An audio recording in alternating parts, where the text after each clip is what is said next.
তিনি কোনো গাড়ি ব্যবসায়ী নন কিংবা গাড়ির শোরুমের কর্মচারীও নন। তিনি সামান্য একজন গাড়ি চালক, আর সেই গাড়ির চাকার সাথে ঘুরিয়ে দিয়েছেন নিজের ভাগ্যের চাকাও। দর্শক নিশ্চয়ই বুঝে গেছেন কার কথা বলছি। তিনি পিএসসির চেয়ারম্যানের সাবেক গাড়ি চালক সৈয়দ আবিদ আলী জীবন। তার চাকরি জীবনের দুর্নীতির বেশ কিছু চাঞ্চল্যকর তথ্য তুলে ধরছি আমি এইচ.এম. নাহিয়ান। আশা করছি সঙ্গেই থাকবেন।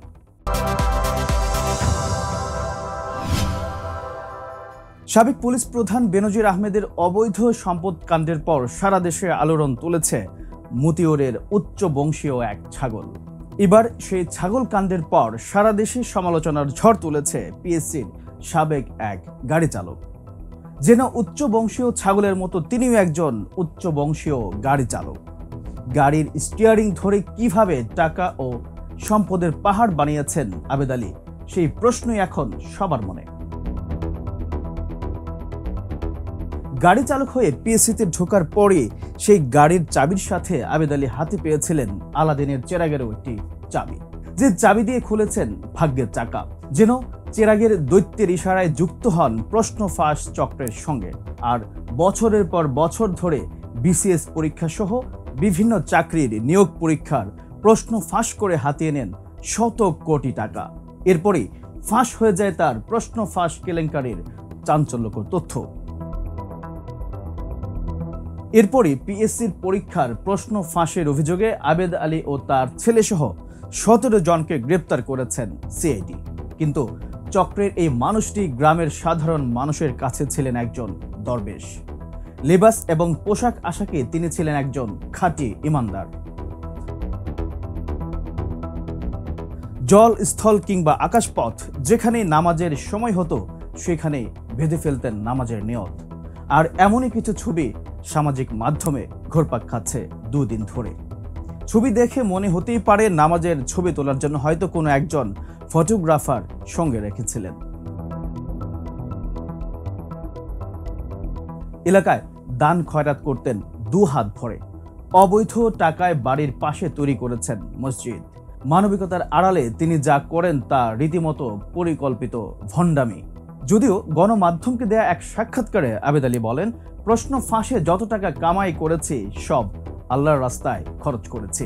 প্রশ্ন ফাঁসে যে টাকা কামাইছি সব খরচ করছি আল্লাহর রাস্তায়। কিন্তু অবৈধ পথে কামানো টাকা আল্লাহর রাস্তায় খরচ করা যাবে কিনা এ নিয়ে আপনাদের মনে প্রশ্ন উঠতেই পারে। এ বিষয়ে ইসলাম কি বলছে?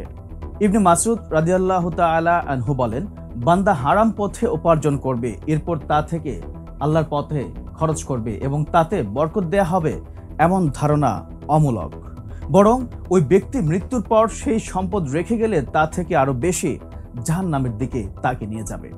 অন্য এক হাদিসে এসেছে, আবু হুরায়রা রাদিয়াল্লাহু তাআলা আনহু থেকে বর্ণিত, রাসূল সাল্লাল্লাহু আলাইহি ওয়াসাল্লাম ইরশাদ করেন, যে ব্যক্তি হারাম উপার্জন করবে এরপর তা সদকা করবে, সেই সদকায় কোনো সওয়াব হবে না, বরং অবৈধ উপার্জনের গুনাহের বোঝা তার ঘাড়ে চেপেই থাকবে।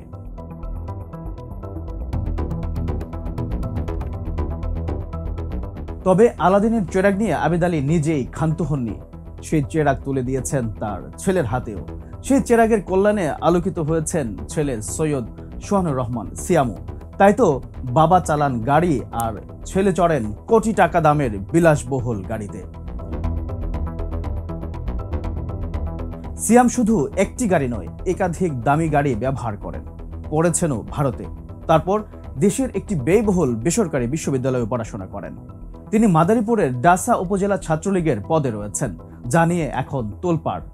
ছেলের বিষয়ে যখন এত সব তথ্য বের হয়েছে, তখন তা নিয়ে আপনাদের মনে প্রশ্ন উঠতেই পারে, তবে কি মতিউরের মতো আবিদ আলীও ছেলেকে অস্বীকার করবেন?